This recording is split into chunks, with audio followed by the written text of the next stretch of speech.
আজ রাধা কৃষ্ণ সেবাশ্রম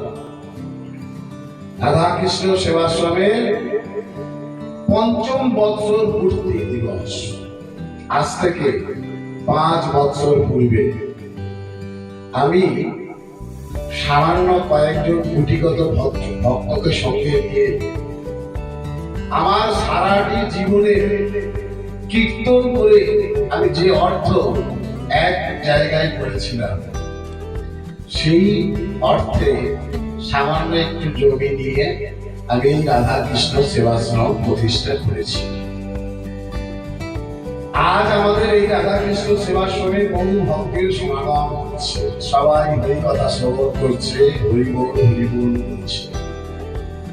আজ থেকে 5 বছর পূর্বে তো এটা ছিল না।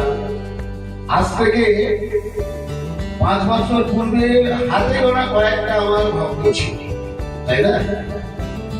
আর এখন কত শত হাজার ভক্ত আমাদের আশ্রমে আসে, আমাদের সাথে হরি কথা বলে, আমাদের সঙ্গে একই সুরে একই তালে ভগবানের নাম করে।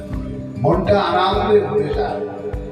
আমার পরম দয়াল গুরুদেব, যিনি আমার আদেশ দিয়ে